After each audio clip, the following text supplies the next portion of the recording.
नमस्ते दोस्तों, मेरा नाम है संदेश और आप देख रहे हैं मराठा सरना इनसाइट।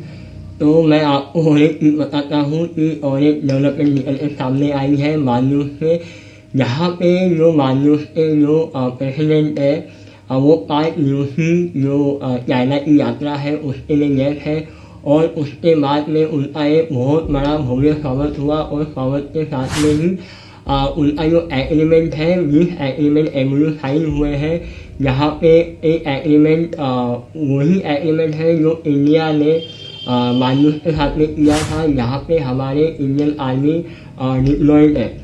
अब और साथ में उनका ये भी कहना है कि आप बड़ी कंट्री होने के कारण आप हमें बुरी नहीं कर सकते हैं और इसका कोई अधिकार आपको नहीं है। तो ये बयान तब सामने आया जब वो अपनी 5 दिवसीय यात्रा जो है वो करके वापस लौटे थे मालदीव में।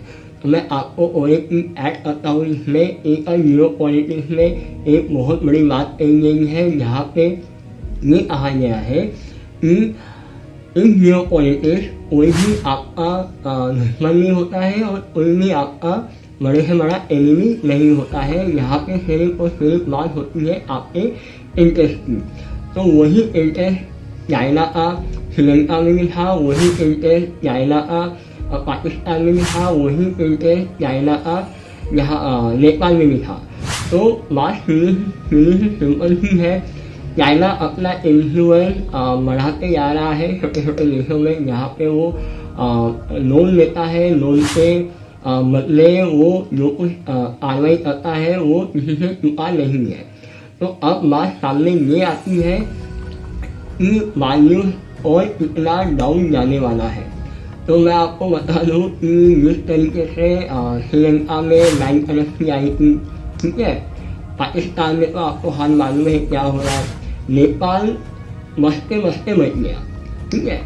तो अब जो हमारी इंडियन गवर्नमेंट है, इंडियन गवर्नमेंट का अभी तक के कोई भी ऑफिशियल बयान नहीं आया है इस मामले में पूरा यहाँ पे ये कहा जाएगा कि भैया आप क्यों ऐसा कर रहे हो वगैरह वगैरह, ऐसा अभी तक के नहीं आया है। जो कुछ बयान आ रहे हैं वो सारे के सारे चाइना के इन्फ्लुएंस में आके मोहम्मद वीडियो बोल रहा है।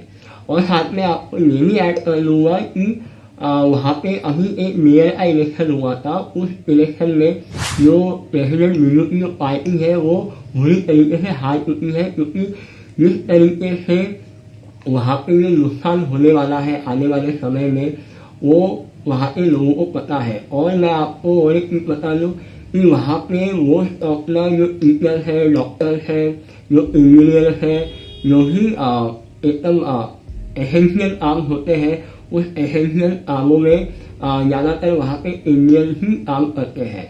तो अब इस बात में अगर ये बातें सामने आएंगी तो जो मालदीव का जो इंफ्रास्ट्रक्चर वगैरह का जो काम है वो पूरा रुक जाएगा और वो पूरा डाइवर्ट हो जाएगा चाइना को, जैसे वो अपना बेल्ट एंड रोड इनिशिएटिव में करता है। अब बेल्ट एंड रोड इनिशिएटिव में क्या होता है कि चाइना आपके साथ में एग्रीमेंट करता है, एग्रीमेंट होने के बाद में आपको कहता है कि भैया मैं आपका एयरपोर्ट बना देता हूँ, मैं आपका हॉस्पिटल बना देता हूँ, आपका स्कूल बना देता हूँ, आपका रोड बना देता हूँ।